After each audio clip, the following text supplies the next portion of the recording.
اب آپ اس مبارک سلسلے کا 17واں حلقہ سماعت فرمائیں کہ اس میں سے ایک لڑکے نے مجھے کہا کہ یا عمّی، میرے چاچا، این ابی جہل، ابی جہل کہاں ہے؟ تو میں نے کہا ماں بے کبھی ابی جہل، بیٹا تمہیں ابی جہل سے کیا؟ اس نے کہا کہ یا عمّی لقد سمعت انہ آذى رسول اللہ صلی اللہ علیہ وسلم، خدا کی قسم ہے میں نے سنا وہ میرے بدری کا دشمن اور میرے نبی کو اس نے بڑی تکلیف ہے، اور آج میں فیصلہ کر کے آیا ہوں اپنے گھر سے کہ میں یا دنیا میں میں زندہ رہوں گا یا ابی جہل۔ کہتے میں نے کہا اچھا ٹھیک ہے، جب نظر آئے گا میں تمہیں بتا دوں گا۔ کہ ابھی اس نے بات ختم کی، دائیں میں نے کہا میں پھر ابی جہل کدھر ہے؟ میں نے کہا بیٹا کیا بات ہے؟ انہوں نے کہا بس آج ہمارا فیصلہ۔ تو کہتے ہیں تھوڑی دیر کے بعد جب میں نے نظر ڈالی تو ابی جہل کا شجرۃ فی الغابۃ، کہ جیسے ایک درختوں کے جھنڈ کے اندر کھڑا ہو نا، درمیان میں ایسے وہ کھڑا تھا اور ہر طرف سے اس کو گھیرا ہوا تھا، کیونکہ وہ ان کا بڑا تھا، سردار تھا ان کا۔ اور اس وقت جنگ کا اصل سبب بھی ابی جہل تھا، ورنہ باقی تو سب نے فیصلہ کر دیا تھا کہ ہم جنگ لڑنا نہیں چاہتے۔ بنو ہاشم نے، بنی عبد المطلب نے، بنو عباس نے، سب نے کہا کہ بھئی جب قافلہ ہمارا خیریت سے چلا گیا ہے تو ہم کیوں جنگ لڑیں؟ لیکن ابی جہل نے کہا کہ نہیں، جنگ لڑنی۔ آج ہی تو ہمیں موقع ملا ہے کہ 313 مسلمان ہمارے سامنے ہیں، مدینہ منورہ بہت دور ہے، ان کو کمک بھی پیچھے سے نہیں آ سکتی، اور ہمارے ساتھ 1000 کا لشکر، ایک ہی دفعہ مٹا دیں گے، بات ختم ہو جائے گی۔ تو حضرت عبد الرحمن ابن عوف فرماتے ہیں فرأیتہ کالشجرۃ فی الغابۃ، میں نے دیکھا کہ جیسے ایک درختوں کے جھنڈ میں ایک درخت کھڑا ہونا ایسے سامنے کھڑا تھا، تو میں نے اس کو اشارہ کیا، اس کو اشارہ کیا، اس کو دیکھ رہے ہیں ایک آدمی کھڑا ہے، اس کے بال سفید ہیں اور داڑھی بھی سفید ہے، وہ داڑھی شاڑھی رکھتے تھے جیسے آج کل یہودی بھی رکھتے ہیں، یہودیوں کی بڑی بڑی داڑھی، یہ تو خیر مسلمانوں کو بوجھ لگتا ہے، باقی ہر مذہب والے رکھتے ہیں، ان کے فیشن میں بھی فرق نہیں آتا، ان کے جدید یعنی فیشن میں، اور دیکھ رہے ہیں یہودیوں سے زیادہ دولت تو کسی کے پاس نہیں، اور وہ بڑے یعنی فیشن میں بھی آگے ہیں، لیکن ان کے فیشن میں، ان کے معیار میں، ان کے اطوار میں، عادات میں، ان کے لوگوں کے سامنے وہ توہین نہیں سمجھتے داڑھی۔ ایک مسلمان ہے جو کہہ رہا، ایک تو اس کا بوجھ نہیں برداشت کر سکتا، اور دوسرا اس کو اچھی نہیں لگتی، تیسرا فیشن کے خلاف۔ داڑھی ہو تو کہتے ہیں عجیب سا لگتا ہے نا، آدمی کارٹون لگتا ہے، بیوی ڈر جائے، بچے ڈر جائیں رات کو گھر میں۔ انا للہ و انا الیہ راجعون، اس کے علاوہ آدمی کچھ نہیں کر سکتا۔ حالانکہ یہ سب ڈاکٹر بیٹھے ہیں، ان سے آپ تحقیق کر سکتے ہیں ماشاءاللہ کہ جو داڑھی نہ ہو نا تو وہ بندہ مرد ہی نہیں ہوتا۔ آپ نے کبھی خسرے کی داڑھی دیکھی؟ کہ حرم میں کھڑے ہیں طواف میں، خادم کعبہ، ان کی داڑھی ہوتی ہے؟ عورت کی داڑھی ہوتی ہے کیوں نہیں ہوتی؟ حالانکہ یہ تو علامت ہے رجولیت کی داڑھی۔ چلو تم داڑھی سنت سمجھ کے نہ رکھو، مرد بند کے لیے تو رکھو نا۔ اب میاں بیوی کٹے صرف دونوں کی داڑھی رہو، کیا پتہ کہ بیوی کون ہے شوہر کون ہے؟ کوئی فیصلہ ہو سکتا ہے؟ یعنی صرف ان کا چہرہ کھلا ہوا ہو، باقی سب لحاف ہو، تو آدمی ایمان سے کہیں کہ کیسا فیصلہ کر سکتا ہے کہ ان میں شی کون ہے اور ہی کون ہے؟ آپ کے پاس کوئی فیصلے کا انداز ہو تو ہو، بہرحال ایک عام دیکھنے والا آدمی تو نہیں کر سکتا، کیونکہ اچھا باقی رہ گیا تھا کہ عورتوں کے بال بڑے ہوتے تھے، اس سے کچھ وہ پہچانی، اب وہ بھی کٹ گئے، اس سے بھی وہ نہیں پہچانی جا سکتی، وہ بھی تو مردوں کی طرح ہو گئے۔ تو بہرحال یہ الگ بات ہے، لیکن ابو جہل وغیرہ بھی داڑھی رکھتے تھے۔ تو دور سے عبد الرحمن ابن عوف کہتے ہیں کہ میں نے اشارہ کیا کہ وہ جو دور بندہ کھڑا ہے نا، جس کو سب لوگوں نے گھیرا ہوا ہے اور ہر طرف اس کے تلواروں والے کھڑے ہیں، ہتھیار بند کھڑے ہیں، نیزہ بردار کھڑے ہیں، اس کے خادم غلام، وہ کہتا ہے بس میں نے اشارہ کیا، ابھی میرا ہاتھ یوں واپس نہیں آیا تھا نیچے، میں نے اشارہ کیا وہ کھڑا ہے، ابھی میرا ہاتھ نیچے واپس نہیں آیا تھا، خرجا کما یخرج السهم من الرمیۃ، وہ دونوں ایسے نکلے جیسے تیر نکلتے ہیں، وہ کہتے ہیں ابھی میں دیکھ رہا تھا کہ ان کا مجمع چیرتے ہوئے گئے اور دونوں کی تلواریں ابو جہل پہ پڑی، ایک مارا گیا اور ایک واپس بھی آ گیا۔ عوف جو تھا وہ بیچارہ ہمارا شہید ہو گیا کہ اکرمہ ابی جہل کا بیٹا کھڑا تھا، اس نے حملہ کیا، وہ تو مارا گیا لیکن دوسرا واپس بھی آ گیا زخمی ہو کر۔ ابو جہل گر گیا، ابو جہل کے گرنے پر تو فوج کا مرال ختم ہو گیا۔ ان کے جو لڑاکا لوگ تھے انہوں نے کہا قتل ابی جہل، قتل ابی جہل، قتل رئیس مکہ، قتل رئیس مکہ، شور ہو گیا نا جی کہ ابی جہل مارا گیا۔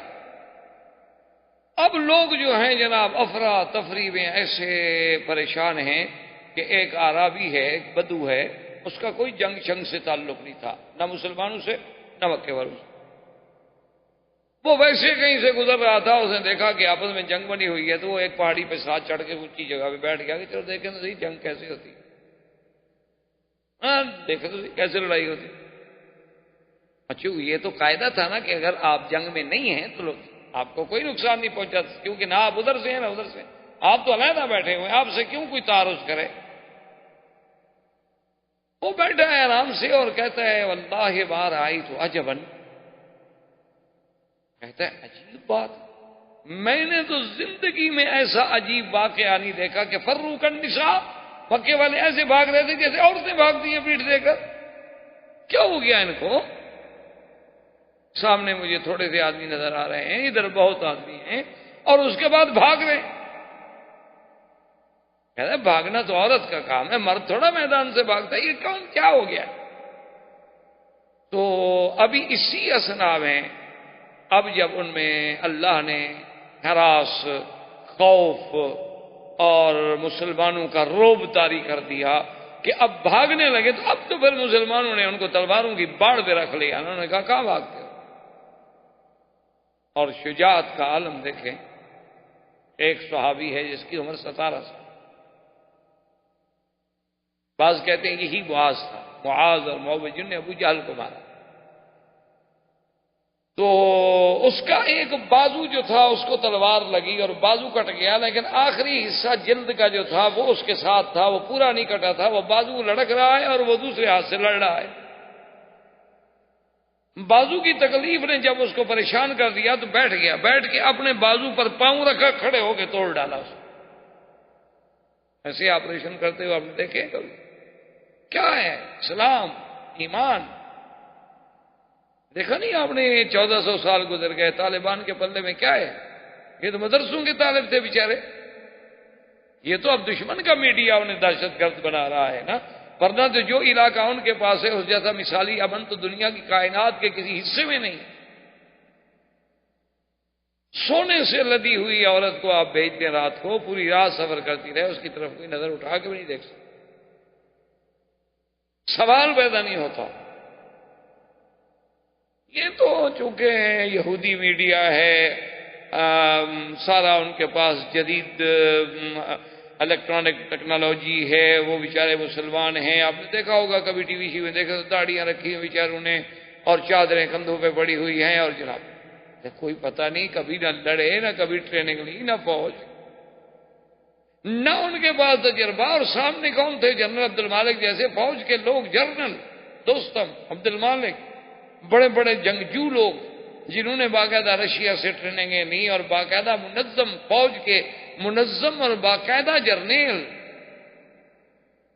اور یہاں سے کون قیادت کرنے والے؟ کون ہیں؟ مولوی داڑیوں والے، اچھا کھانے کو بھی کچھ نہیں، ایک پیالے میں سوکھی روٹی ڈال کے اور ٹکڑے بھگو کے کھا لی، چائے کا گھونٹ پی لیا، مل گیا ٹھیک ہے، نہ ملا ٹھیک، مل گیا تو الحمدللہ، نہیں ملا انہوں نے کہا ٹھیک ہوا۔ یہ کیا ہے؟ اصل بات یہ ہے کہ اندر جب ایمان و اسلام کی چنگاری پیدا ہو جاتی ہے تو پھر صحیح معنوں میں اس کی قوت کا ہمیں اندازہ ہوتا ہے۔ ہماری بدقسمتی تو یہ ہے نا کہ مسلمان ہم نہیں رہے، ہم نام کے مسلمان ضرور ہیں لیکن کام کے مسلمان۔ ایک صحابی حضرت قتادہ، وہ بھی اسی جنگ بدر میں ہیں، ان کو جو تیر لگا، کوئی چیز لگی تو آنکھ باہر اور لٹک رہی۔ اللہ معاف کرے، آنکھ کتنی نازک چیز ہے، کتنا انسان کے لیے ویسے تکلیف ہے. اب شدت درد نے جب ان کو پریشان کر دیا تو ان نے ساتھیوں سے کہا بھی کیا دیکھ رہے ہو, میں تڑپ رہا ہوں اور تم دیکھ رہے ہو, تلوار سے کاٹ دو, پھینک دو باہر, یہ لٹک رہی ہے اس لیے مجھے زیادہ تکلیف ہو رہی ہے. تو ایک صحابی نے کہا, اس نے کہا کہ نہیں, ہم یہ نہیں کرتے, ہم ایسا کرتے ہیں کہ پہلے حضور پاک کی خدمت میں لے جاتے ہیں, ان سے پوچھتے ہیں حضور کیا مشورہ دیتے ہیں کہ کاٹ دیں, کیا کریں, پٹی باندھیں, کیا حضور کی خدمت میں لے گا. فرمایا ادنو منی یا قتادہ, قتادہ میرے قریب ہو جاؤ. اور قتادہ کہتے ہیں آپ نے اپنے ہاتھ پر میرا وہ رکھا ڈیلا اور میری آنکھ پہ رکھ کے بس یوں کر دیا, اور اس کے بعد کہتا ہے خدا کی قسم ہے آج تک پتہ نہیں چلتا یہ آنکھ زخمی ہوئی تھی کہ یہ زخمی ہوئی تھی. کہتا ہے کوئی آج تک فیصلہ نہیں کر سکا پھر کہ میری وہ کون سی آنکھ کہ جو جنگ میں باہر آئی تھی, حضور پاک کے ہاتھ لگنے سے بات ہی ختم. اب کفار جب دوڑے, زخمی ہوئے, مارے گئے, کچلے گئے, تو جنگ بدر میں 70 کافروں کا بڑے سے بڑا سردار جو تھے نا جی, جن میں عتبہ تھا, عتیبہ تھا, ابی جہل تھا, بڑے بڑے جو ان کے رؤسائے کفار, سنادیدہ کفار قریش, یہ سب کے سب مارے گئے اور 70 گرفتار ہوئے. ابو جہل زمین پہ پڑا ہے, تڑپ رہا ہے, لیکن روح باقی. حضرت عبداللہ ابن مسعود رضی اللہ تعالی عنہ بڑے خفیف اور بڑے کمزور اور بڑے نحیف آدمی, یعنی آپ کی ایسی پنڈلیاں تھیں جیسے عام آدمی کے یعنی بازو ہوتے ہیں, ایسی باریک باریک پتلی پتلی سی, اتنے کمزور آدمی. ایک دفعہ مدینہ منورہ میں سرکار دو جہاں صلی اللہ علیہ وسلم بھی موجود ہیں, اور عبداللہ ابن مسعود کھجور پہ چڑھنے لگے کہ حضور کے لیے کچھ کھجوریں لے آؤں. تو وہ پنڈلیاں تھیں نا باریک باریک, تو صحابہ نے دیکھی تو ایک صحابی کو ہنسی آ گئی کہ دیکھو یار یہ کیسے جوان کی پنڈلی ہے, بڑا ایک بچے کی پنڈلی ہے. وہ حضور نے فرمایا تم کیوں ہنسے ہو؟ انہوں نے کہا یا رسول اللہ عجبت من ساقہ عبداللہ بن مسعود, حضرت عبداللہ بن مسعود کی پنڈلیوں کا خفیف ہونا دیکھ کے مجھے ہنسی آ گئی. آپ نے فرمایا تمہیں پتا ہے میرے عبداللہ بن مسعود کی شان کا, اگر ساری دنیا ایک پلڑے میں رکھ دو اور ایک پلڑے میں عبداللہ بن مسعود کا ایک پاؤں رکھ دو تو یہ بھاری ہو جائے گا. تم اس کو ظاہر میں دیکھ رہے ہو, تمہیں پتہ نہیں ہے کتنے شان والا آدمی. عبداللہ بن مسعود رضی اللہ تعالیٰ عنہ آگے بڑھے تو ابو جہل کا ابھی سانس ہے بات, یعنی ختم نہیں ہو گیا. اس نے جب دیکھا عبداللہ بن مسعود نے کہا کہ ہاں اب بتاؤ ابو جہل کیا حال ہے. تو ابو جہل نے دیکھا, اچھا کہتے ہیں ہاں اچھا انت الذی ترعی الغنم عندنا, تم وہی نہیں ہو جو ہماری بکریاں چراتے تھے. یعنی غرور دیکھیں, بدر میں پڑا ہے, گردن کٹی ہوئی ہے, زخم لگ چکے ہیں, بچنے کی کوئی امید نہیں. اور یہ بھی دیکھ رہا ہے اسی زخمی حالت میں کہ اس کے ساتھی سب بھاگ گئے, اور یہ بھی سن رہا ہے کہ فلاں قتل ہو گیا, فلاں مارا گیا, فلاں مارا گیا, لیکن غرور نہیں. عبداللہ بن مسعود رضی اللہ تعالیٰ عنہ اس کے سینے پہ چڑھنے لگے کہ اس کو تلوار ماروں, تو کہتا ہے کہ رائی الغنم, بکریوں کے چرواہے, تمہاری تلوار سے میری گردن تھوڑی کٹے گی, اور تمہاری کند سی تلوار ہے, خام خواہ مجھے بھی پریشان کرو گے, تم خود بھی تکلیف میں آؤ گے. میری تلوار نکال لو میری گردن کاٹنے کے لیے, سردار کی گردن ہے, سرداروں کی تلوار سے تو کٹ سکتی. یعنی اندازہ کریں ابو جہل کے. اسی لیے حضرت اللہ شاہ بخاری رحمۃ اللہ علیہ فرماتے تھے کہ بھائی کفر ہو تو ابو جہل کا, پھر کفر تو ہے نا, پھر کافر تو بنو نا, پکے بنو. یہ کہ آدھا تیتر آدھا بٹیر. کفر ہو تو ابھی جہل کا ہو, اور ایمان ہو تو صدیق کا ہو. درمیان میں کچھ نہیں, درمیان میں کوئی بات نہیں ہے کہ آدھا تیتر آدھا بٹیر. کعبۃ اللہ پہ بھی جا کے ملتزم پہ رو لیا, قبر پہ بھی سجدہ کر لیا, اللہ کے آگے بھی رو لیا, اور جناب جا کے داتا صاحب سے اور خواجہ نظام الدین اولیاء سے بھی مانگ لیا, اور جناب ماشاءاللہ قرآن میں بیٹھے عبد الباسط پڑھ رہا ہے تو جھوم رہے ہیں, اور قوالی لگی ہوئی ہے تو ماشاءاللہ اچھل رہے ہیں, اور اگر کوئی مغنی یا گانا گا رہی ہے تو موسیقی کی روح میں لے میں ڈوبے ہوئے ہیں ماشاءاللہ. یہ کوئی اسلام ہے؟ تماشا ہے. یہ کیا ہے؟ کون کہتا ہے اس کو اسلام؟ یہ کیا ہے کہ قرآن شریف پڑھ رہے ہیں ماشاءاللہ اور چوم رہے ہیں سبحان اللہ, کہ سینہ ٹھنڈا ہو جائے اور شکل یہود و نصارہ سے ملتی ہے. کیا ہے؟ کہاں کا اسلام ہے؟ ادخلوا فی السلم کافۃ، قرآن کہتا ہے یا تو پورے اسلام میں داخل ہو جائے، پورا نکل جاؤ۔ وَإِن تَتَوَلَّوْا يَسْتَبْدِلْ قَوْمًا غَيْرَكُمْ ثُمَّ لَا يَكُونُوا أَمْثَالَكُمْ، اللہ فرماتے تم پھر جاؤ، میں قادر ہوں ایک اور قوم پیدا کروں۔ یہ تو نہیں کہ میرا اسلام تمہارا محتاج ہے، یہ تو نہیں کہ میرے اسلام کو تمہاری وجہ سے عزت ملی ہے، تمہیں اسلام کی وجہ سے عزت ملی ہے۔ ہمارے ہاں ہوتا ہے نا اکثر کہ اسلام خطرے میں ہے اور اسلام خطرے میں ہے اور اسلام کو بچاؤ والے لیڈر نعرے دیتے ہیں قوم کو۔ اسلام نہیں خطرے میں ہوتا، خطرے میں وہ خود بدبخت ہوتے ہیں۔ اسلام کو کیا خطرہ ہے؟ 1400 سال گزر چکے ہیں، جسے کسرا و کیسر نہ مٹا سکا، جسے دنیا کی اس وقت کی سپر پاورز نہ مٹا سکی، اور آج کی سپر پاورز بھی اس کا کچھ نہیں بگاڑ سکتی۔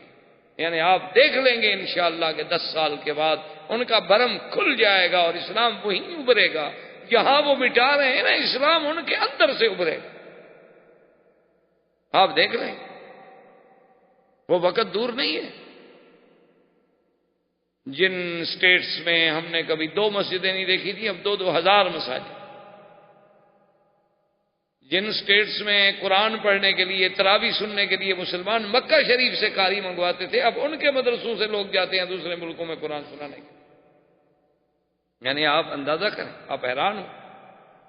یعنی وہ لوگ قرآن تراویح پڑھانے والا ان کے پاس کوئی نہیں، قاری ان کے پاس کوئی نہیں۔ ہانگ کانگ میں ابھی میں تھا، بتا رہے تھے کہ کئی سال تو ایسا ہوتا تھا کہ مسلمانوں کے لیے تراویح پڑھانے والا کوئی نہیں ہوتا تھا، مسئلہ بن جاتا تھا۔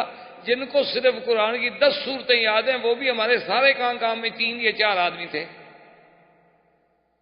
اور اب ماشاءاللہ قولون کی مسجد سے 30 حفاظ جو ہیں نا وہ مختلف مقامات پہ بھیجے جاتے ہیں رمضان میں تراویح پڑھانے کے لیے، اور ان کے بعد حافظ باقی ہوتے ہیں، مانگنے والوں کی مانگ ختم ہو جاتی ہے۔ تو یہ اسلام جو ہے نا، یہ یاد رکھیں، یہ تو آئے گا، اور ہمارے آقا کا فرمان حق ہے، وہ کبھی تبدیل نہیں ہو سکتا۔ حضور نے فرمایا ایک وقت آئے گا ادخلہ اللہ، اللہ پاک اس دین اسلام کو داخل کریں گے، فی بیت مدر و شعر و وبر بعز عزیز و بذل ذلیل، کہ کوئی گھر تو گھر، خیمہ بھی باقی نہیں رہے گا جہاں اسلام داخل، چاہے اللہ اس کو قوت سے داخل کر۔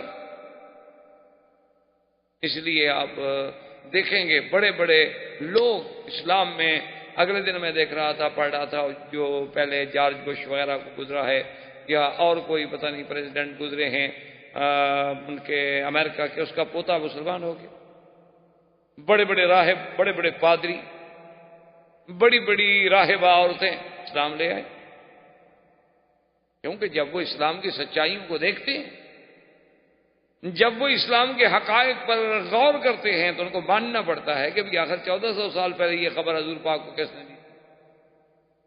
اس لیے یاد رکھیں کہ اسلام تو آئے گا، تو لیکن کفر یہ ہے کہ چلو کافر ہے، دشمن ہے، اور اسی لیے حضور نے فرمایا تھا کہ ابو جہل جو ہے فرعون هذه الامہ، میری امت کا فرعون، اور ساتھ یہ فرمایا تھا کہ فرعونی اشد من فرعون موسیٰ، میرا فرعون جو ہے ابھی جہل، وہ تو موسیٰ علیہ السلام کے فرعون سے بھی شدید ہے، اس کو تو پانی میں ایک غوطہ لگانے کا آمنت برب موسیٰ و ہارون، اور اس بدبخت کی گردن کٹی ہوئی ہے، آخری رگیں جڑی ہوئی ہیں، اور اس وقت بھی کہہ رہا ہے کہ جی تلوار میری نکالو اور گردن میری ذرا نیچے سے کاٹو، اوپر سے نہ کاٹو۔ کیوں جی؟ انہوں نے کہا سرداروں کی گردنیں بڑی ہوتی ہیں نا، چھوٹی گردن والے سردار تھوڑے ہوتے ہیں، تو نیچے سے کاٹنا تاکہ پتہ لگے کہ کوئی سردار کی گردن۔ اور اس کے بعد کہتا ہے کہ حل فوق رجل قتلتموہ ہو، کہ یار مجھے بڑے گھور گھور کے دیکھ رہے ہو، ایک بندہ ہی مر گیا نا، کیا ہو گیا؟ جنگ میں مرتے نہیں رہتے، میں مر گیا تو کیا ہو گیا؟ حل فتح تم مکہ کو، مکہ فتح ہو گیا ہے، ایک جنگ تھی، جنگ میں لوگ مرتے ہیں، میں مر گیا تو کیا ہو گیا؟ کون سی بڑی بہادری کی بات؟ تو عبداللہ بن مسعود نے خیر تلوار ماری، گردن اتار دی۔ اب عبداللہ بن مسعود سے تو اس بدبخت کا کتے کا سر نہ کھینچا جو اٹھایا جائے، کیسے اٹھایا؟ کمزور آدمی، اور وہ تو بڑا بدبخت، اتنا بڑا سر تھا اس کا۔ تو انہوں نے پھر بالوں سے پکڑا اور گھسیٹا، اور نے کہا اور حل کوئی، گھسیٹنا شروع کیا، اب وہ مٹی میں رگڑ رہا ہے، مٹی بھی لگ رہی ہے، حضور کے سامنے آگے پھینکا، حضور نے دیکھا، حضور کیسے پہچانے، سارے تو مٹی لگی ہے، خون لگا ہوا تھا، خون میں مٹی لگ گئی، آپ نے فرمایا، حضور نے کہا کہ ابھی جہل وسجد رسول اللہ شکرن، حضور اللہ کے شکر میں سجدے میں گر گئے. یا اللہ تیرا کتنا شکر ہے کہ آج یہ راس کفر، آج یہ کفر کا سب سے بڑا سردار اس حالت میں حضور سرکار دو جہاں صلی اللہ علیہ وسلم. اور جنگ بدر میں کہ حضرت عبداللہ ابن مسعود رضی اللہ تعالی عنہ جیسے کمزور آدمی، حضرت عباس اس وقت مسلمان نہیں ہوئے، عم رسول اللہ، حضور کے چچا ہیں، عبد المطلب کے بیٹے. عباس اتنا بڑا کڑیل جوان قریشی، تو پھر بڑے لوگ تھے، بڑی ان کے یعنی اللہ نے ان کو قد، قامت، قوت، طاقت، وجاہت، ایسے تو نہیں اللہ نے قریش کو چنا کہ اس میں نبی پیدا کرے، کوئی وجہ تو تھی نا. اور بھی تو دنیا میں قبیلے بڑے تھے نا. تو اب ان کو گرفتار کر کے لا رہے ہیں اور مسلمان دیکھ رہے ہیں، حیران ہو رہے ہیں کہ عباس جیسا آدمی تو عبداللہ بن مسعود کو کندھے پہ اٹھا کے بھاگ جائے، یہ کیسے اس کو گرفتار کر کے قیدی بنا کے لا رہے، وہ چپ کر کے آ رہے، بولتا بھی نہیں، بھاگتا بھی نہیں. جب وہ آ گئے تو مسلمان نے پوچھا کہ عبداللہ بن مسعود تم بڑے بہادر ہو گئے بھائی، یہ اتنے بڑے جنگجو آدمی عباس عبد المطلب کا بیٹا ہے اور تم اس کو لے آئے، اور اس سے کیا لگے یار تمہیں کیا ہو گیا، آخر تم بھاگے بھی نہیں، مقابلہ بھی نہیں کیا. اس نے کہا جب اس نے میرا ہاتھ پکڑا نا، معلوم یہ ہوتا تھا کہ میرا ہاتھ ٹوٹ جائے، اتنی قوت تھی اس میں. فقالوا ذالکم الملائکہ، اور نے کہا پھر عبداللہ بن مسعود کا ہاتھ نہیں، پھر فرشتے کا ہاتھ، ظاہر عبداللہ بن مسعود. حضور صلی اللہ علیہ وعلی آلہ واصحابہ وسلم نے حکم دیا کہ ایک سوار بھیجا جائے جو مدینہ منورہ میں جا کر خبر کرے کہ اللہ نے مسلمانوں کو بتا دیا. کفار قریش بھاگے، انہوں نے بھی ایک آدمی، اس کا نام ہے سامان تھا، اس کے ذمہ لگایا ابھی تم جلدی سے پہنچو مکے میں، اطلاع کرو کہ ہمارے ساتھ یہ ہو گیا. وہ ہے سامان جب آیا مکے میں تو دور دور سے اس نے چیخنا شروع کیا، قتل ابو جہل وقتل فلان وقتل فلان وقتل فلان، قتل امیۃ بن خلف، قتل عقبۃ بن ابی معیط، قتل فلان وقتل فلان. تو مکے والے پیچھے والے کیا کہہ رہے ہو؟ صفوان ابن عبد المطلب کعبے میں بیٹھے تھے، تو انہوں نے کہا معلوم ہوتا ہے یہ بندہ پاگل ہو گیا ہے، یہ اتنے بڑے سارے سردار جو تھے وہ ایک ہی دفعہ میں مارے گئے، کیسے ہو سکتا ہے؟ تو انہوں نے آ کے اس سے کہا کہ این صفوان، تمہیں پتا ہے کہ صفوان کہاں ہے بدر میں، اس کا کیا بنا؟ تو اس نے کہا کیا کر رہے ہو، صفوان تو تم ہو، صفوان بدر میں تو گیا ہی نہیں. نے کہا اس کا دماغ تو ٹھیک ہے، اس کا مطلب یہ پاگل تو نہیں، یہ تو صحیح کہہ رہا. اب کیا کریں بھائی؟ اتنے میں اور آدمی پہنچ گئے اور پہنچ گئے اور سارے مکے میں ماتم ہو گیا کہ ہمارے تو سردار مارے گئے. جلدی سے انہوں نے دارالندوہ میں میٹنگ کی اور ابو سفیان کو سردار بنا دیا کہ چلو تم چونکہ قافلہ بچا کے لے آئے تھے تو اب سردار جو ہے تم، سب سے پہلا آرڈر جو کیا ابو سفیان نے، انہوں نے کہا مکے والوں رونا دھونا بند کر دو، کوئی ماتم نہیں، کوئی آنکھ نہیں روئے. اور مسلمانوں کو بتلاتے ہو کہ ہم ختم ہو گئے، کمزور ہو گئے، رو رہے ہیں، ماتم کر رہے ہیں، عورتوں کی طرح چیخ رہے ہیں، ٹھیک ہے بدلا لیں گے. یہ کیا ہو؟ کوئی بندہ نہیں روئے گا اور کوئی بندہ اپنے قیدیوں کو چھڑانے کے لیے فدیہ نہیں دے گا، تاکہ مسلمان تو پھر عادی ہو جائیں گے، ہر روز ہمارا بندہ پکڑ لیں گے. لیکن آخر کون نہ روئے بھائی، اپنے باپ بیٹے بھائی، کسی سردار کے آرڈر سے آرڈر ہوتا رہے، لیکن گھروں میں بیٹھ کے تو ان کے تو ماتم ہو گئے، وہ مذاق تو نہیں تھی. اور یہی جنگ بدر ہے جس میں امیۃ بن خلف عجیب طریقے سے مارا گیا. امیۃ بن خلف سب سے بڑا دشمن تھا سرکار دو جہاں کا، اور یہ وہ ہے جو حضرت بلال کو عذاب دیتا تھا. حضرت بلال اسی کے غلام تھے. امیۃ بن خلف اور اس کا بیٹا جنگ بدر میں جب دیکھا کہ سب بھاگ گئے، اس نے کہا بیٹے سے کہ دیکھو بات سنو، اگر ہم بھاگتے ہیں نا ہم نہیں بچتے، کہاں تک بھاگے؟ شکست ہو چکی۔ اس لیے بہتر ہے کہ ہم اپنے آپ کو مسلمانوں کے سپرد کر دیں، شاید بچ جائیں، چاہے ہمیں قیدی بنا لیا جائے، بعد میں ہمیں کوئی چھڑانے والا آ جائے، کوئی ہمارا فدیہ ادا کر دیا جائے، کچھ تو امید ہوگی نا۔ اگر مارے گئے تو پھر کیا امید ہوئے؟ تو مر گئے۔ انہوں نے کہا ابا آپ کی مرضی ہے۔ حضرت عبد الرحمن ابن عوف جو ہے تو انہوں نے بلایا کہ یا عبد ود، ان کا پہلا نام تھا عبد ود، ود ان کا بت تھا نا، بتوں کے نام تھے نا قرآن میں جس کا ذکر بھی، ودن و سواعا و یغوث و یعوق و نصرا، یہ سب ان کے بتوں کے نام تھے۔ عبد الرحمن ابن عوف کو جو آدمی عبد ود کر کے پکارتا تھا وہ بولتے نہیں تھے، جواب نہیں۔ اس نے پھر کہا کہ عبد الالہ، اللہ کے بندے، تو یہ کھڑے ہو گئے۔ نے کہا کیا بات ہے؟ انہوں نے کہا کہ دیکھو تم یہ جو زرہیں چن رہے ہو نا محمد مقام بدر سے، ان سے زیادہ قیمتی چیز میں تمہیں دینا چاہتا ہوں۔ نے کہا کیا ہے؟ انہوں نے کہا ان کو پھینک دو، تم ہمیں پکڑ لو، ہم دونوں تمہاری قید میں آنا چاہتے ہیں۔ اس کا مطلب تھا کہ ان کی پناہ میں آ جائے، کسی طرح ہمیں پناہ دے دیں تاکہ پھر مسلمانوں سے بچنے کا کوئی حل تو ہو نا۔ تو نے کہا کہ ٹھیک ہے میں تمہیں پکڑتا ہوں۔ عبد الرحمن ابن عوف اور ان کے بیٹے کو امیہ اور بیٹے کو لے کے چلے۔ خدا کی قدرت ہے جس راستے سے جا رہے تھے اسی راستے میں بلال کھڑا تھا، تو بلال نے جب دیکھا تو صرخ بلال، قال ھذا امیہ الذی یعذبنی، او مسلمانوں دوڑو، یہ آ گیا امیہ بدبخت جو مجھے تکلیفیں دیتا تھا، یہ زندہ جا رہا ہے۔ ان نجا لا انجو ابدا، خدا کی قسم ہے آج اگر یہ بچ گیا تو پھر میں گویا زندہ نہیں۔ مسلمان تلواریں لے کے پھر اکٹھے ہو گیا۔ بلال کیا ہو گیا؟ دیکھو امیہ۔ عبد الرحمن نے کہا ھذا اسیری، یہ میرا قیدی ہے بھائی، خبردار حملہ مت کرو۔ بلال نے کہا کہ دیکھو تمہارا قیدی ہو یا کوئی ہو، بات سیدھی ہے کہ اس نے مجھے اللہ کے دین کے لیے، توحید کے لیے، اسلام کے لیے انگاروں پہ تڑپایا ہے، میں اس کو کیسے چھوڑ دوں گا؟ عبد الرحمن بن عوف کہتے ہیں کہ میں نے امیہ سے کہا ایسا کرو تم لیٹ جاؤ جلدی جلدی زمین پہ۔ وہ جلدی جلدی لیٹ گیا اور میں اس کے اوپر لیٹ گیا۔ میں نے کہا بھی اس کو مارتے ہو تو پہلے مجھے مارو۔ بلال نے مسلمانوں سے کہا کہ یار عبد الرحمن بن عوف کو کوشش کرو، اس کو نیچے سے مارو بدبخت۔ تو عبد الرحمن بن عوف تو اوپر لیٹے ہوئے تھے، وہ نیچے سے تلواریں مار مار کے صحابہ نے اس کو مارا۔ خدا کی قدرت ہے کہ عبد الرحمن بن عوف بیچارے کی ٹانگ بھی مسلمانوں نے کاٹ ڈالی، اتنا جوش تھا۔ تو امیہ بدبخت تو یوں مرا۔ حضور نے حکم دیا کہ اس کو قلیب بدر میں، وہ جو بدر میں کنواں ہے اس میں پھینکا جائے۔ اب جب گھسیٹ کے لے گئے تو اس کی لاش پھٹ گئی اسی وقت۔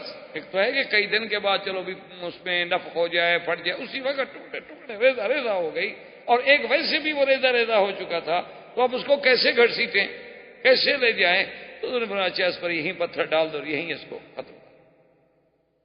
اسی طرح عقبۃ بن ابی معیط، عقبۃ بن ابی معیط یہ وہ بدبخت انسان ہے لعنت اللہ علیہ کہ جب سرکار دو جہاں رحمت للعالمین صلی اللہ علیہ وسلم مکہ مکرمہ میں مسجد الحرام میں نماز پڑھ رہے تھے، تو یہ وہی بدبخت ہے جس نے ایک اونٹ کا پورا اندر کا ملبہ جو تھا، آنتیں وغیرہ، اس کا سارا مادہ جو نکال کے پھینکا جاتا ہے، وہ جو گوبر سارا اٹھا کے حضور کے کندھے پر۔ یہ باتیں آدمی پڑھتا ہے، مولویوں سے سنتا ہے اور چپ کر کے چلا جاتا ہے، لیکن غور کریں کہ یہ کتنی بڑی بات ہے۔ آپ کو تو اسلام کے لیے تھوڑا سا کسی کا ہاتھ بھی لگ جائے تو آپ جناب برداشت نہیں کر سکتے۔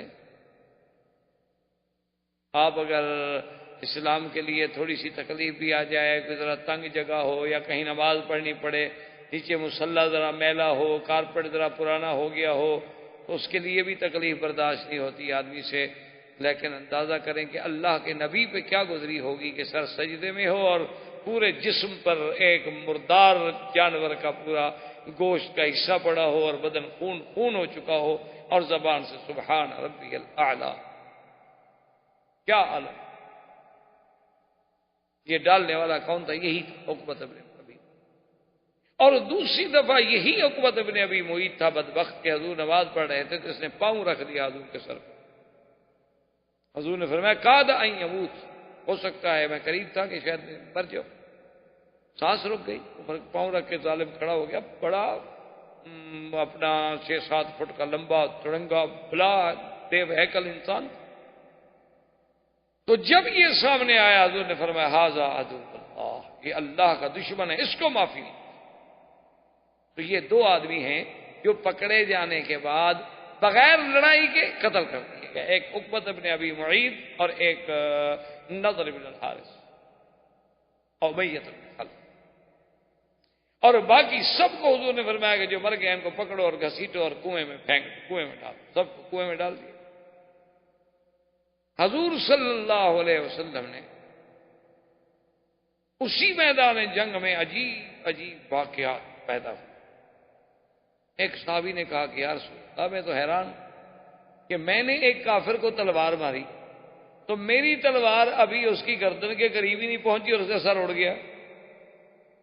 حضور نے فرمایا تمہیں پتہ نہیں ہے کہ اللہ کے فرشتے جو ہیں وہ آج بدر میں لڑ رہے ہیں، جو اللہ نے وعدہ فرمایا کہ إذ تقول للمؤمنين ألن يكفيكم أن يمدكم ربكم ب3,000 من الملائكة منزلين بلى إن تصبروا وتتقوا ويأتوكم من فوقهم.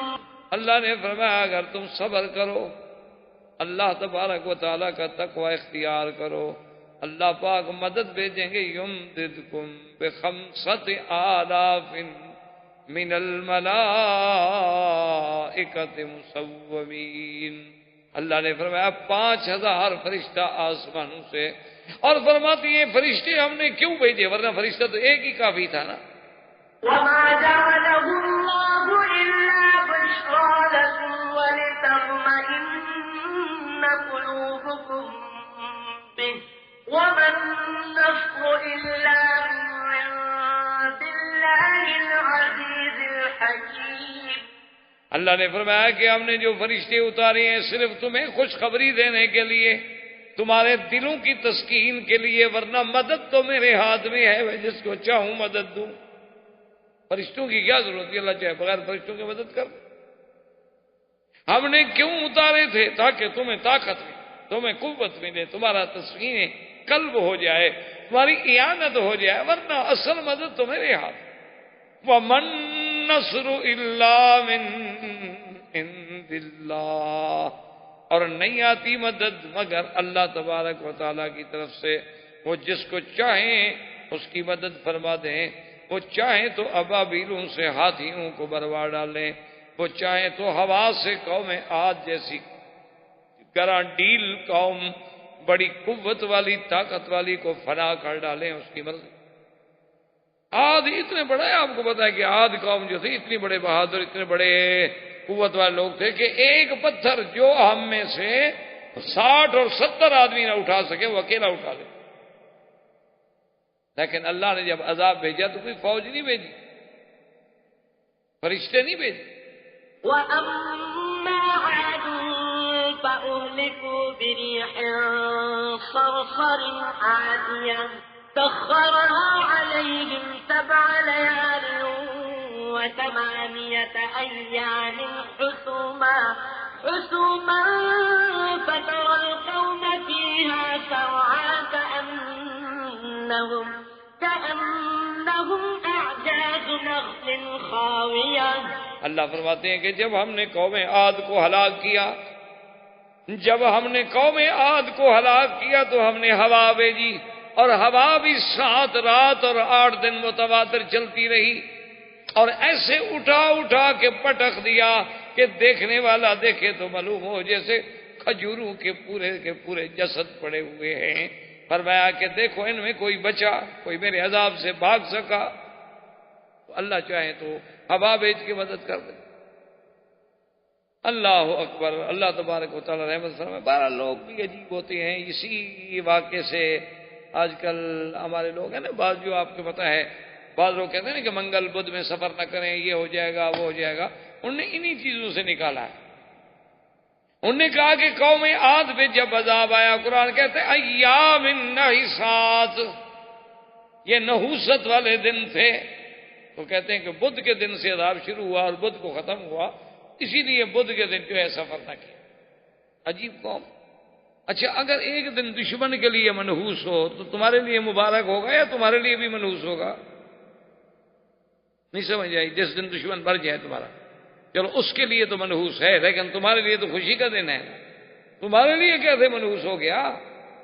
منحوس تو ان کے لیے تھا جن پر اللہ کا قہر ٹوٹا، تمہارے لیے تو خوشی کا دن تھا، تم ان کی تقلید کر کے ان کی برادری بن رہے ہو کہ بھی ان کو بدھ والے دن پریشانی ہوئی تو ہم بھی بدھ سفر نہ کریں۔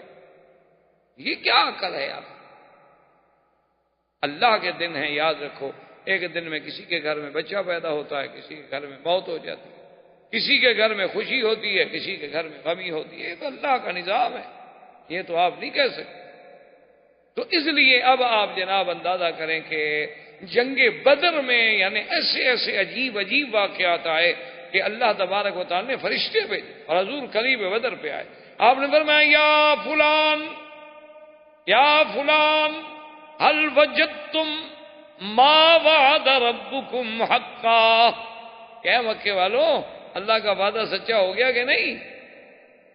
حضرت عمر نے کہا یا رسول اللہ آپ کن کو بات کر رہے ہیں، کن کو تکلیف فرما رہے ہیں؟ وہ تو بدبخت مر گئے، گل گئے، سڑ گئے، کنویں میں پڑے پڑے، ان کا تو پتہ نہیں وجود ہی ختم ہو گیا۔ اور آپ نے فرمایا بل انہ اسمع منک یا عمر، تم سے زیادہ سن رہے ہیں، کیا کہہ رہے ہو؟ میں ایسے خطاب کر رہا ہوں، میرا اللہ ان کو میری بات سنا رہے ہیں۔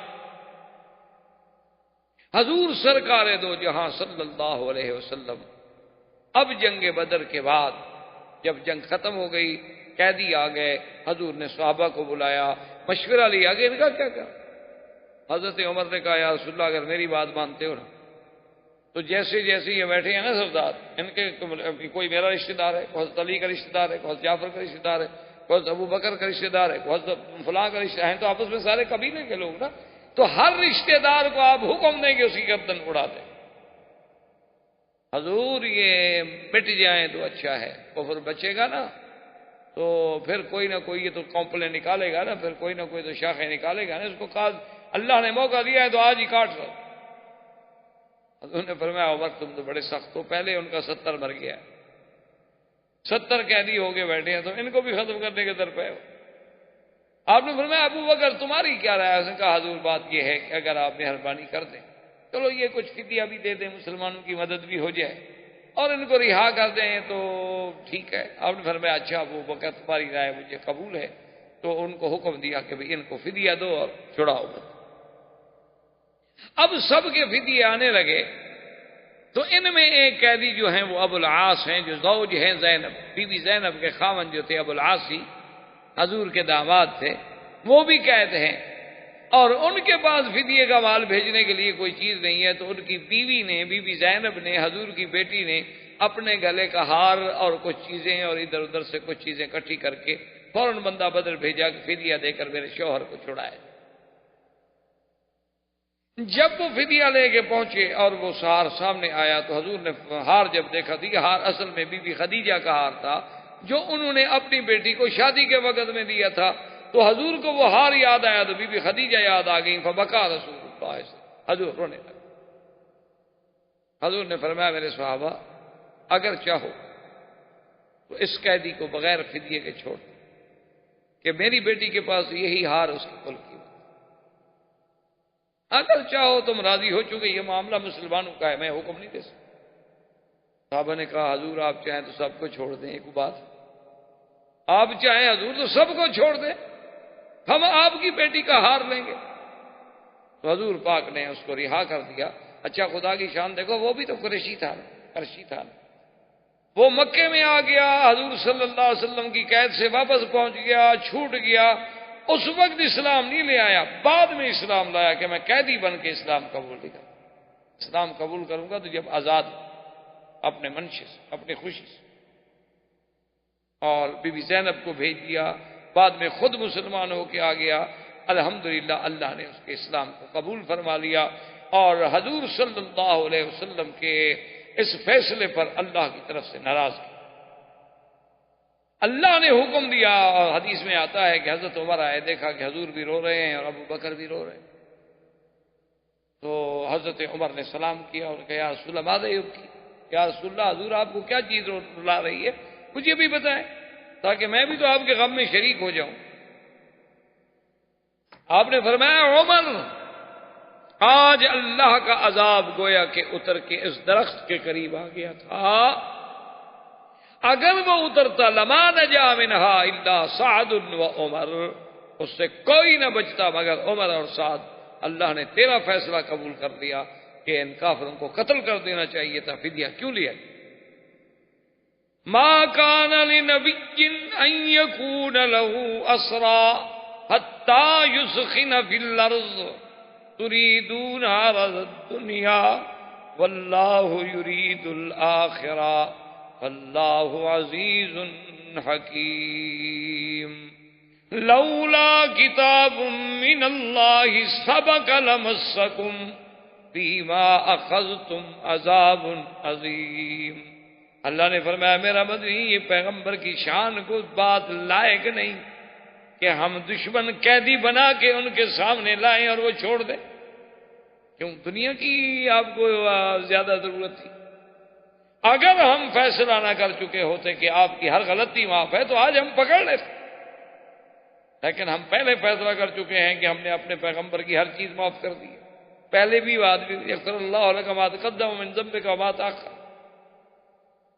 حضور صلی اللہ علیہ وسلم کے صحابہ اصحاب بدر، جبریل علیہ السلام اترے، انہوں نے کہا، سوال کیا کہ یا رسول اللہ یہ صحاب بدر کے بارے میں آپ نے فرمایا صحاب بدر جو ہیں تمام صحابہ سے افضل ہیں۔ تو جبریل نے کہا کہ ھاکذا فی السماء، یا رسول اللہ واقعی آسمانوں میں بھی یہی فیصلہ ہوا ہے کہ جو فرشتے بدر میں اترے تھے وہ سب فرشتوں سے افضل ہیں، اور جو بندے بدر میں آئے تھے وہ سب بندوں سے افضل ہیں۔ اور خدا کی شان دیکھیں، یہ مقام بدر والوں کو ملا کہ اللہ نے فرمایا، حضور نے فرمایا کہ اللہ نے اب دیکھا میرے بدر والوں کو اور فرمایا اعملوا ما شئتم فانی قد غفرت لکم، کہ اے اصحاب بدر آج کے بعد جو چاہے تم کرو، میں نے تمہارے گناہ معاف کر دیے۔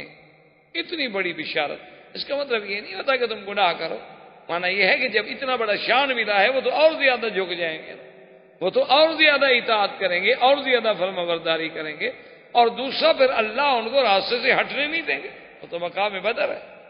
حضور صلی اللہ علیہ وسلم اور غنیمت کے ساتھ، کامیابی کے ساتھ، فتح کے ساتھ مدینہ منورہ میں تشریف لائے، اور پورے عالم میں اسلام کا رعب جو تھا وہ غزوہ بدر کی فتح کے بعد چھا گیا، غالب آ گیا۔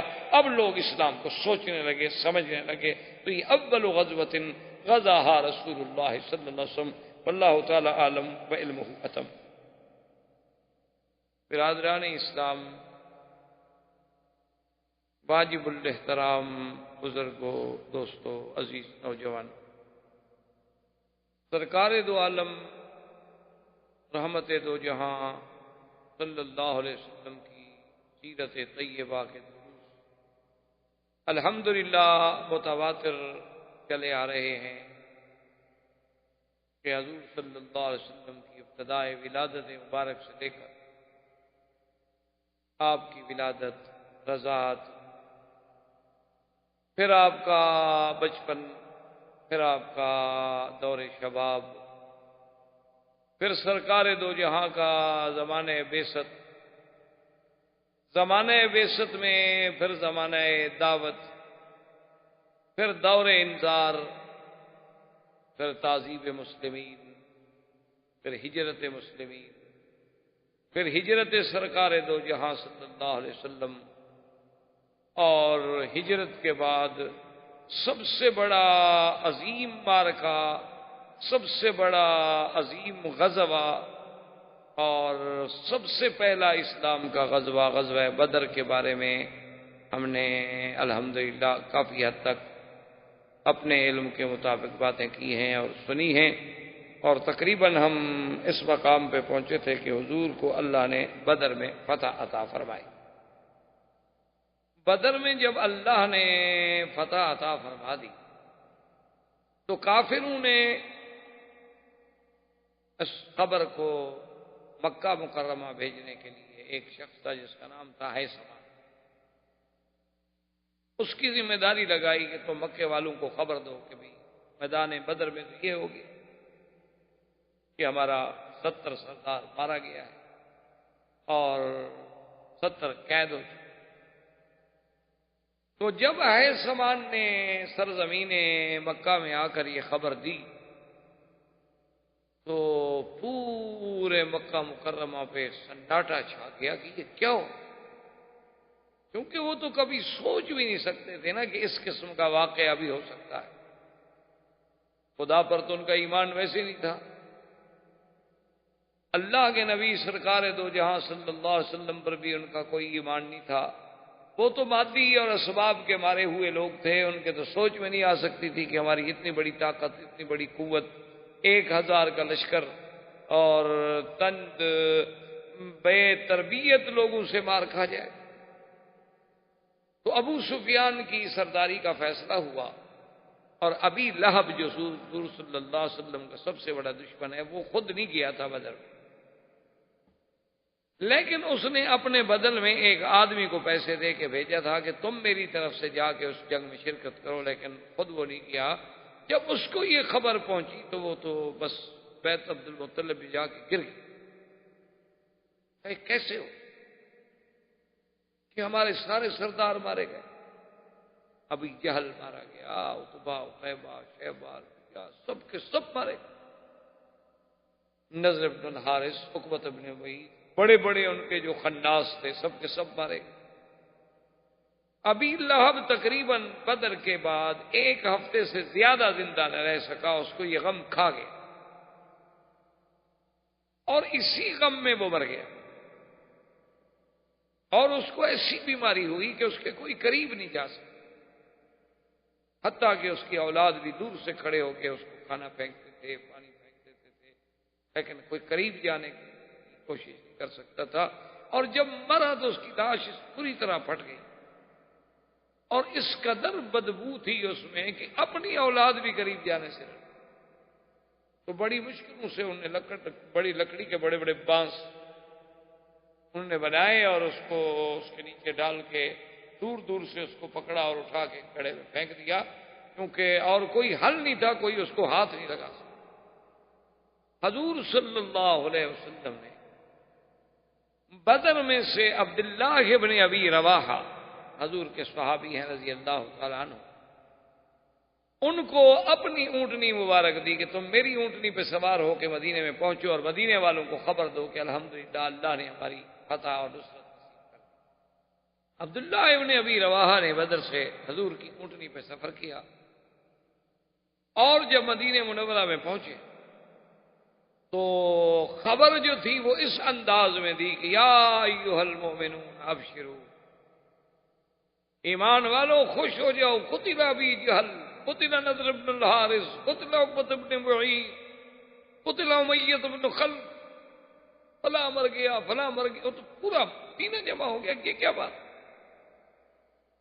اب یہودیوں کو بھی پتہ چلا کہ بھی یہ کیسے ہو، تو یہودی چونکہ دشمن ہیں اور بڑے مکار اور خداع قوم ہے، انہوں نے فوراً بات کو الٹا اور پورے مدینہ منورہ میں یہ شور کر دیا کہ قتل محمد مصطفیٰ صلی اللہ علیہ وسلم شہید ہو۔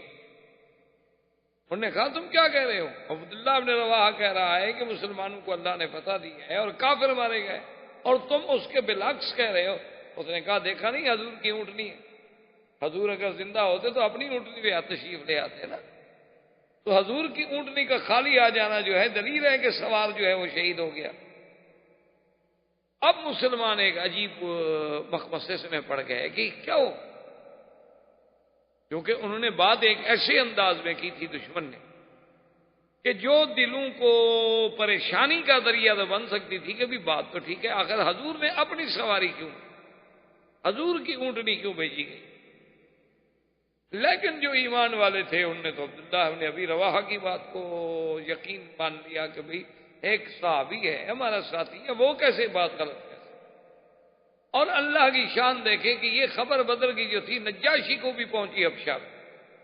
بدر کوئی معمولی سی بات تو نہیں ہے، یوم بدر جو ہے یہ تو یوم الفرقان ہے، یوم بدر جو ہے نصرت اور عزت اسلام کا سب سے بڑا معرکہ ہے، اور یہ اتنا بڑا عظیم معرکہ ہے کہ آپ دیکھیں کہ پورے اللہ کے قرآن میں اور احادیث پاک کے ذخیرے میں اور کوئی ایسا غزوہ نہیں ہے کہ جس میں اللہ کے فرشتوں نے اتر کے باقاعدہ قتال میں حصہ لیا ہو، کہ صرف بدر میں نصرت، باقی فرشتے تشریف لاتے رہے۔ جنگ احد میں بھی فرشتے موجود تھے، جبریل موجود تھے، اور مقامات پر بھی فرشتے موجود تھے، لیکن فرشتوں نے باقاعدہ یعنی حضور کا سپاہی بن کر اسلام کی طرف سے ایک مجاہد کے کردار میں خود انہوں نے کافروں سے جنگ لڑی ہو، ایسا واقعہ۔ اور اسی لیے مسلمان کہتے ہیں کہ جب ہم کافروں کو دیکھتے تھے نا کہ ایک آدمی کو تلوار لگے، ٹھیک ہے اس کی گردن کٹ گئی یا زخمی ہو گیا، مر گیا، زخم لگنا الگ بات ہوتی ہے، کسی کا جل جانا جو ہے وہ الگ بات ہوتی ہے، لیکن صحابہ کہتے ہیں کہ ہم حیران ہوتے ہیں کہ کافر ہے، مرا پڑا ہے، تلوار لگی، بازو کٹ گیا، گردن کٹ گئی، لیکن اس جگہ جلی ہوئی بھی ہے، تو ہمیں سمجھ نہیں آتی کہ انہو قتل ولکنہ کیف ہو رہی، قتل تو ٹھیک ہے ہو گیا، لیکن یہ جلا تو نہیں تھا، آگ تو کوئی نہیں تھی۔